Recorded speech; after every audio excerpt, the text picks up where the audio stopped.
నమస్తే. ఇన్నాళ్ళు నన్ను సపోర్ట్ చేస్తూ, ఎంకరేజ్ చేస్తూ మీ ప్రేమని నాకు అందిస్తున్న ప్రతి ఒక్కరికి కృతజ్ఞతలు. అలాగే ఈ వీడియో కూడా ఖచ్చితంగా మీకు ఉపయోగపడుతుంది. లైక్, షేర్ అండ్ సబ్స్క్రైబ్ చేసి మీ సపోర్ట్‌ని నాకు అందించండి. అలాగే ఈ వీడియో పట్ల మీకున్న అభిప్రాయాన్ని కామెంట్ సెక్షన్‌లో కామెంట్ చేసి తెలియజేయండి. ఇప్పుడు వీడియోని చూద్దాం. నమస్తే. Welcome to our channel. నేను పద్మిని. ప్రస్తుతం మనతో పాటు ప్రముఖ ఆధ్యాత్మికవేత్త, ఆస్ట్రోన్యూమరాలజిస్ట్, వేదిక్ వాస్తు స్పెషలిస్ట్, శ్రీ విద్య మరియు హనుమత్ ఉపాసకులు బ్రహ్మశ్రీ సిస్లా జయశంకర్ గారు మనతో పాటు ఉన్నారు. మాట్లాడదాం. సార్ నమస్తే సార్. అమ్మ ఆయుష్మతి భవ.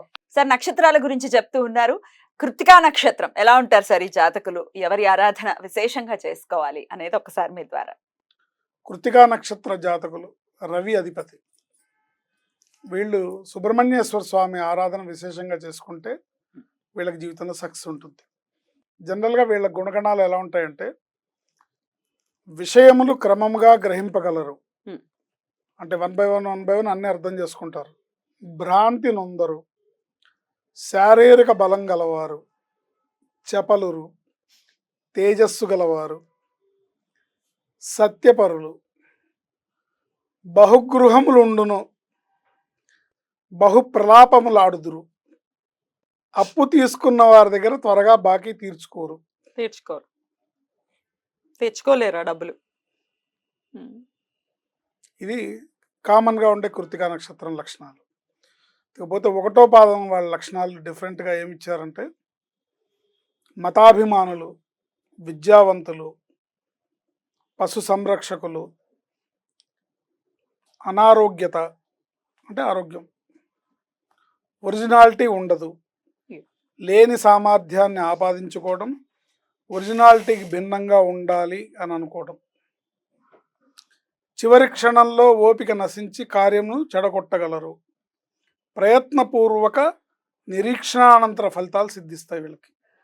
అంటే ప్రయత్నం పూర్వకంగా ఓర్పు సహనం చాలా అవసరం అని చెప్తున్నారు. ఇక్కడ గ్రంథకర్త ఏం చెప్తున్నారంటే, పరాశర మహర్షి ఓర్పు సహనము చాలా అవసరము అని చెప్తున్నారు. విషయాలు క్రమంగా గ్రహింపగలరు, భ్రాంతి నొందరు అంటే భ్రమల్లో పడరు, శారీరక బలం గలవారు, చపలురు అంటే చపల చిత్తం అంటే అది తినాలనిపిస్తుంది, ఇది తినాలనిపిస్తుంది, ఫుడ్ అది నెగిటివ్ ఏం కాదు. తేజస్సు గలవారు, సత్యపరులు, బహుగృహములు ఉండును, బహుప్రలాపములాడుదురు, అప్పు తీసుకున్న వారి దగ్గర నుండి త్వరగా బాకీ తీర్చుకోరు.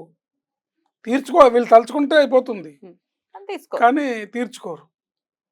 దానిలో అన్నట్టుగా 2వ పాదం వాళ్ళు, 2వ పాదంన ఆచారహీనత,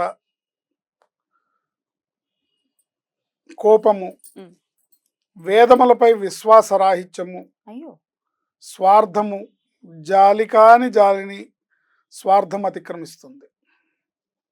లౌకికమే ప్రధానం అంటే అంటనట్లు పోతూ ఉండాలి. ఏ విషయంలోనైనా అహంకరిస్తే నష్టపోతారు.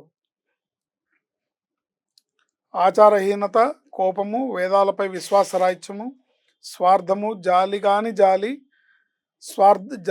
జాలిని స్వార్థం అతిక్రమిస్తుంది. లౌకికమే ప్రధానము అంటే లౌకికంగా జీవించే ముందు నేను బతకాలి కదా, నేను ఇంపార్టెంట్ అని అంటనట్లు పోతూ ఉండాలి. ఏ విషయంలోనైనా అహంకరిస్తే నష్టపోతారు. ఇది 2వ పాదానికి చెప్పినవారు మహర్షి చెప్పింది. 3వ పాదం వారు మందులు, ధైర్యవంతులు, టక్కరులు, లోభత్వం లేని డాంబికము, అనవసరమైన వాటి యందు జిజ్ఞాస, ఆత్మవంచన, స్వయంకృతాపరాధాలతో అభివృద్ధిని ఆటంకపరుచుకుంటారు, లేని సిన్సియారిటీని నటిస్తారు. అవగుణాలు ఉన్నాయా మాకు? వ్యక్తిగతంగా మళ్ళీ మార్పులు ఉంటాయి. మనం అన్ని మనం ఓన్ చేసుకోకూడదు. అవును సార్. కామన్ లక్షణాలు ఇవి. మళ్ళీ దీనికి డేట్ ఆఫ్ బర్త్ ఉంటుంది, మళ్ళీ ఇతర గ్రహాలు ఉంటాయి, గ్రహస్థితి, గ్రహకుండలి, గోచారం, గ్రహచారం అన్నీ ఉంటాయి. పేరులో నెంబరు, పి అనే అక్షరము, ఐ చివరిలో ఐ అనే అక్షరం, వీటన్నిటి ప్లే చేస్తుంటాయి. 4వ పాదంన బీదవారు, అనారోగ్యత, తగాదాల ప్రీతి. కొంచెం తగాదం పెట్టుకోవడం అంటే బాగా ఇష్టం. కయ్యానికి ముందుంటారు. వ్యసన ప్రీతి, వ్యసనాల యందు కూడా మక్కువ కలిగి ఉంటారు. ఒరిజినాలిటీకి భిన్నంగా వ్యవహరిస్తారు. లేని ప్రతిభను ఆపాదించుకుంటారు. అతి తెలివితో కష్టాలు కొని తెచ్చుకుంటారు. Right. సో వీళ్ళు సుబ్రహ్మణ్య స్వామి ఆరాధన చేయడం వల్ల, సుబ్రహ్మణ్య స్వామి మంత్రాన్ని జపించడం వల్ల, సుబ్రహ్మణ్య స్వామి దేవాలయాన్ని దర్శించడం వల్ల వాళ్ళకున్న ఏవైతే గుణాలు, ఉండకూడని గుణాలు ఉన్నాయో Mm. ఆ గుణాలు తొలగిపోయి మంచి గుణాలతో వృద్ధిలోకి వస్తారు. అయితే ఒక్కొక్క పాదానికి డెఫినెట్ గా మైన్యూట్ డిఫరెన్సెస్ అనేవి ఉన్నాయి. మరి ఖచ్చితంగా మార్చుకోవాల్సిన అంశాలు ఏంటి సార్ ఈ కృతికా నక్షత్రం వాళ్ళు? ఖచ్చితంగా మార్చుకోవాల్సిన అంశాలంటే కృత్తికా నక్షత్రం వాళ్ళు అనవసరమైన విషయాల్లో తలదూర్చకుండా, Hmm. కయ్యానికి కాలు దూవకుండా, Yeah. కయ్యానికి కాలు దూవకుండా, అబద్ధాలు ఆడకుండా, కాస్త వాస్తవానికి దగ్గరగా,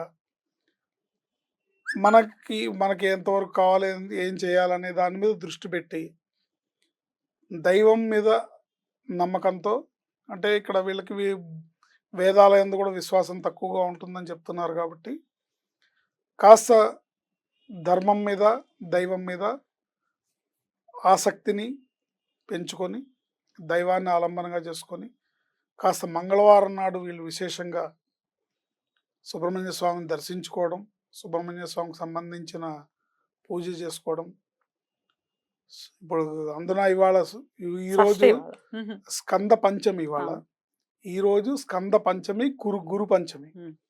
రేపు స్కంద షష్ఠి. Hmm. ఎందుకంటే సూర్యోదయానికి షష్ఠి ఉండాలి, అప్పుడు స్కంద షష్ఠి అవుతుంది. సో రేపు స్కంద షష్ఠి. Mm. ఈ సమయంలో సుబ్రహ్మణ్య స్వామిని దర్శించడం, సుబ్రహ్మణ్య స్వామిని జపించడం, సుబ్రహ్మణ్య స్వామిని ఆరాధించడం విశేషమైన ఫలప్రదంగా ఉంటుంది. వీళ్ళ జీవితాంతం మంగళవారం నాడు ఉపవాసం ఉండి సుబ్రహ్మణ్య స్వామిని దర్శించడం వల్ల తెలిసి తెలియక ఉండే, ఇప్పుడు అందరూ జాతకాలు చూపించుకోరు, అందరూ, బట్ మంగళవారం నేను కృత్తికా నక్షత్రం నాది అంటే నేను మంగళవారం నాడు సుబ్రహ్మణ్య స్వామి గుడికి వెళ్ళాలి, సుబ్రహ్మణ్య స్వామిని తలుచుకోవాలి, సుబ్రహ్మణ్య స్వామిని ఆరాధించాలనే విషయం కూడా గుర్తుపెట్టుకుంటే మిగతా విషయాలన్నీ దారిలోకి వస్తాయి తప్పకుండా. సో మేజర్ గా ఆయన సుబ్రహ్మణ్యేశ్వర స్వామి దర్శనం చేత కూడా ఆయన సంతుష్టులు చెందుతారు అని కూడా అంటూ ఉంటారు. కాబట్టి స్వామి దర్శనం, నమస్కార ప్రియుడు ఆయన, నమస్కార ప్రియుడు. పరిపూర్ణంగా మనస్ఫూర్తిగా ఒక్క నమస్కారం ఆయనకు సమర్పిస్తే ఆయన సంతుష్టుడు అవుతాడు. బ్యూటిఫుల్. ఒక్క నమస్కారం, ఆయన సులభుడు. మీరు టన్నుల కొద్ది పూలు ఎక్కర్లేదు, ఏంటి అభిషేకాలు, పూజలు, రాసుల కొద్ది ప్రసాదాలు, నైవేద్యాలు పెట్టక్కర్లేదు.